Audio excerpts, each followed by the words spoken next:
sister, take a cue for me. Go and fry puff puff. Yeah, your children eat. They will remember the puff puff better than the school. Trust me.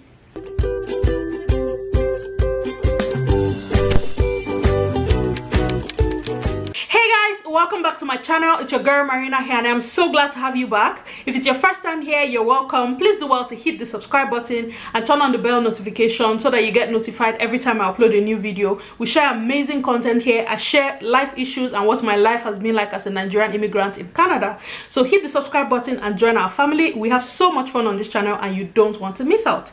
Thank you so much for all the messages that I got from you guys when I couldn't upload last Wednesday. Some of you were asking me, is everything okay? What happened? And you know, I'm fine. I just had so many things to juggle at the same time, and guys, I would rather have no video than put out a bad one. You guys deserve better than that, okay? And I've been doing a lot of trainings to improve our overall experience on this channel. You guys are going to be seeing some nice changes soon. When you see it, you better comment and let me know, okay?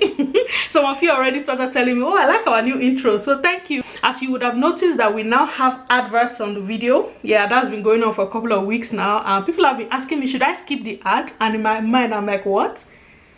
Skip what? Don't even try it. So yeah, guys, this is me letting you guys know that we have been officially monetized, and the only way we're going to make any money on this channel is if you do not skip the ad. I know that some of the ads can be long. Just let it play small. Don't skip it immediately. Let it play small at least, you know. This channel has to start paying for itself because all my money are finished. For all the trainings and all the things I've been doing behind the scenes, I don't have money again. Few people skip ads, we close the channel, let everybody rest, okay? In today's video, guys, I'm going to be sharing with you guys what the lockdown has taught me so far, and much later in the video I'm going to be announcing the winners of our Mother's Day giveaway. So stick around, don't go anywhere. Understand that the lockdown is starting to ease up in a number of countries. Some countries have lifted theirs. Some other countries are slowly releasing some of the restrictions that have been put in place. Please leave me a comment below and let me know what the situation of things are where you are. For me, it's just a little over 2 months now since I've been working remotely, since schools have shut down, we're all at home, and there have been a lot of valuable lessons that I've learned from all of this, and today I'm going to be sharing that with you guys. So the first thing that this lockdown taught me, guys, is that at the end of the day, money is not everything. Money is not everything at all. Who would have thought that we will all come to a place in the world where nobody can get on a private jet and just go somewhere safe? It just seemed like this virus was like a leveler. It was like it created a level playing field for everybody. Nowhere was safe. We were all now forced to stay at home. Money played no role. It was no longer a function of how much money you had. Everybody had to stay at home. The rich, the poor, the high, the mighty, everybody had to follow the same precautions to stay safe and stay alive. Money was no longer a factor at that time. We all just wanted to live. We all just wanted to breathe. That's what everybody's concern was. Money was not a factor. Who would have thought that frontline grocery store workers or delivery guys will now become the most celebrated? Our nurses and our doctors and our caregivers, who people just don't really understand the value of the work that they do, those guys became our heroes. We depended on delivery guys to survive. We depended on the store attendants for our grocery stores to stay open for us to find food to eat. Who would have thought that all the cares in this world suddenly became irrelevant? All the money, all the things that we worry about, I want this cloth, this shoe, travel here, travel there, suddenly it became irrelevant. We all just wanted to breathe. Money is not everything. Money is not everything. That's the first thing I learned. Like when I see those posts on social media where they are celebrating frontline staff, celebrating grocery store workers, and I'm wondering, like, God, it took a virus for us to come to the point where we actually appreciate the people who are doing work to keep us alive. It's a good reminder. I just wish it was not a virus that taught us that, right? So yeah, that's the first thing this taught me. Money is not everything. Number 2, relationships. We cannot overemphasize the need for healthy relationships. Relationships are all we need. At the end of the day, no matter how much money you make, if there's nobody to share that with, if there's nobody in your corner, if there's nobody providing you any form of support, there's still going to be that form of emptiness that you will feel. Suddenly, we depended on other people to survive. My own case was even good. There are people who had to isolate alone. There are people who are living alone, people who are living in countries away from their spouses. Like, it's tough. At the end of the day, all of us reached out to each other for support. Relationships are everything. It also brings me to that point where people have issues. Case in point, husband and wife have trouble. They have been having difficulty in their relationship, but they don't deal with their issues because everybody is using other things as means of escape. You run to work because you don't want to confront the issues you're dealing with in your family. We use the other cares. We use these other things to form distraction, and you don't tackle those issues. How were you able to do it the last couple of weeks that you now had to be inside the same house with your spouse? It just shows me that, man, if you have any issues, deal with it, because you never know. You never know when you're going to be rudely confronted, and at that time you will have no option but to deal with them. We've been hearing reports that divorce rates are going to skyrocket because couples are sick of each other. They're tired of being in the same space. I know how overwhelming that can be, honestly, but it just tells me that, see, the importance of having healthy relationships, the importance of having relationships with people who know how to support you cannot be overemphasized. This virus taught me that healthy relationships is the drive, is a major drive that everybody needs. So if you are that kind of person who says, oh no, I like to mind my business and just stay on my own, how did you survive COVID? Please leave me a comment below. Let us know how you did it. We can learn from you, because even me, with my spouse and my children inside the same house, there were lots of relationships I still craved. I just wanted to go out with my friends. Those are things I do to exhale. I couldn't do those things, and it got to me at some point, you know. But the fact that I have a healthy enough relationship with my spouse, healthy enough relationship with my children, we could find fun things to do indoors to make up for all of that. So yeah, it reminded me again the importance of having healthy relationships, the importance of having a healthy support system, so that you don't have to deal with difficult situations like that by yourself. Hey, have you subscribed to this channel yet? Have you? If you're yet to subscribe to my channel, please hit the red subscribe button below. It is absolutely free, and turn on the bell notification so that you know every time I upload a new video. You don't want to miss out on any of this goodness, okay? Do well to hit the subscribe button. Have you done it? Have you? Okay, I'll take you back. The third thing that this whole lockdown situation has taught me is that we need to have more conversations around mental health.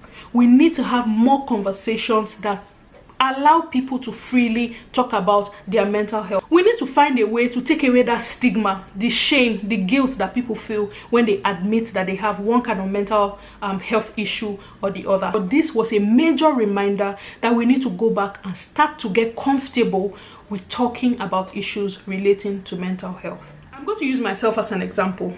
When this started, when we first got the notifications that we're now going to work from home and schools had been shut down, it was a bit of a shocker for me because it was rushed. I felt like I had to adjust very quickly to uncertain circumstances. It took a bit of a toll, but after like the first week, I feel like things started to settle. By the third week, I started to feel like, okay, this is not normal anymore. It had now started becoming a problem. Getting out of bed in the morning was a drag for me. Like, it took a toll on me.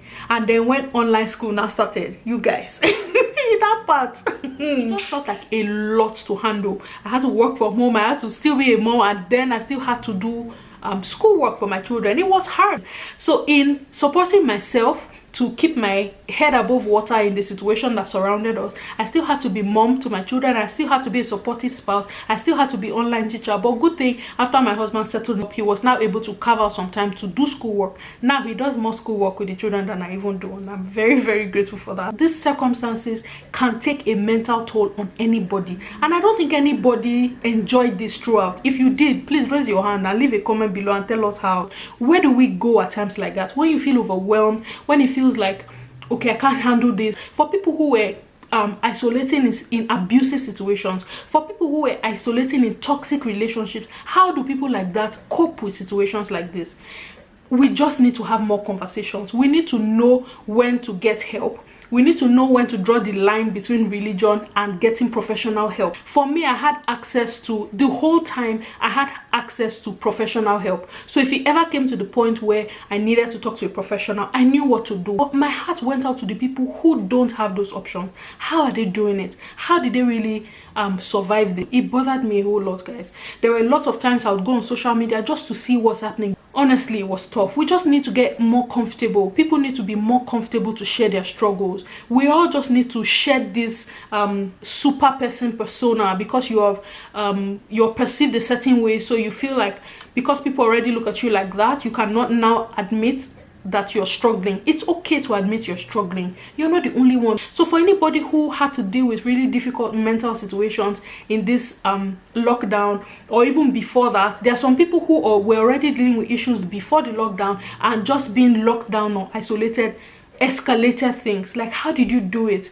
You're not alone. I just want you to know you're not alone. I just wish there were more options. I read a few stories of people who were struggling, and I didn't know what to do. I didn't know where to send them. Like, how many, even if you send them money, how much can really take care of a toxic situation? It really bothered me, and I just feel there should be more conversations around mental health. There should be more options for people. Everything does not always have to start and end with prayer. I'm a big believer in prayer, but I believe that there's a time to get professional help. Think about it. If I'm in labor, I'm going to have a baby, do I go to my pastor and say, pray for me? If we cannot treat giving birth to a baby as a spiritual thing, I say, no, just go, and if you pray, don't worry, everything will be okay. You go to a doctor, you still go to the doctor. It's the same thing with mental health. The fact that I go and see a professional, it does not mean I don't have faith. It just means faith without works. I believe getting help while you're trusting God to finalize everything you're dealing with, it's a level of faith. So don't let anybody make you feel bad because you're going to a therapist and not praying. There's a line between religion and therapy, and we must be careful not to mix up those lines.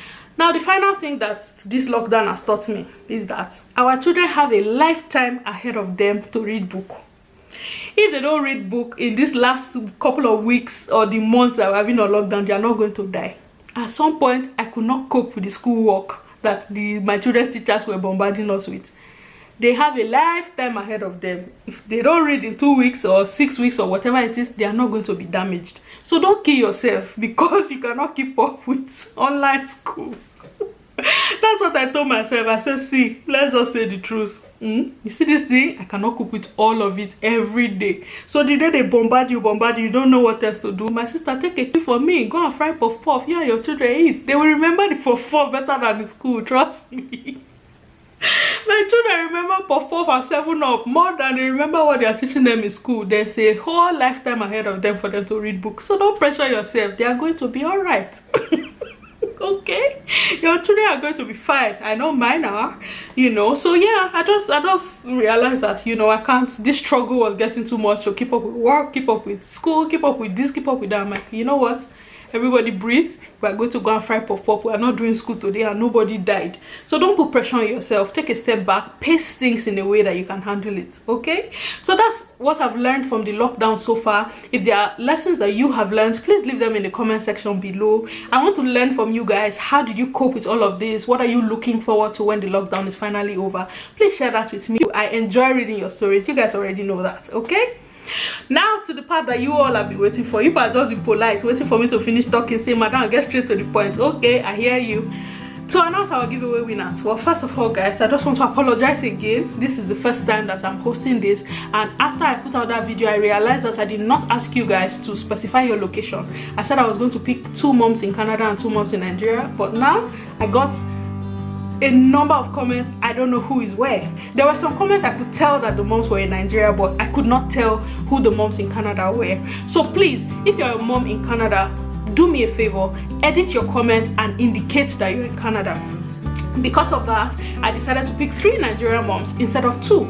So I will wait for the moms in Canada to edit their comments, and then I will pick 2 moms from Canada. But now I've decided to pick 3 moms in Nigeria instead. Okay, the submissions were amazing. I had to randomly pick because you guys had amazing mom guilt stories to share. It was hard to pick a winner. So now I'm going to be telling you guys who the 3 Nigerian moms that I'm picking for the giveaway are. Number 1, in no particular order, is Noye Emeana. I don't know if I'm pronouncing that right. Number 2 is Mabel Saliu. Number 3 is Olarewaju Bakari. I'm going to reply your comments again just to emphasize that's who I'm talking about, and you're going to send me an email and we're going to communicate from there how you're going to get your prize. So 3 of you are going to win 10,000 naira each. So for moms in Canada, please edit your comments and include Canada on it, and I'll pick a winner from there. Well, thank you very much for watching this video, guys. I hope you enjoyed it. Until I come your way in my next video, it's your girl Marina saying thank you and have a great day. Bye bye.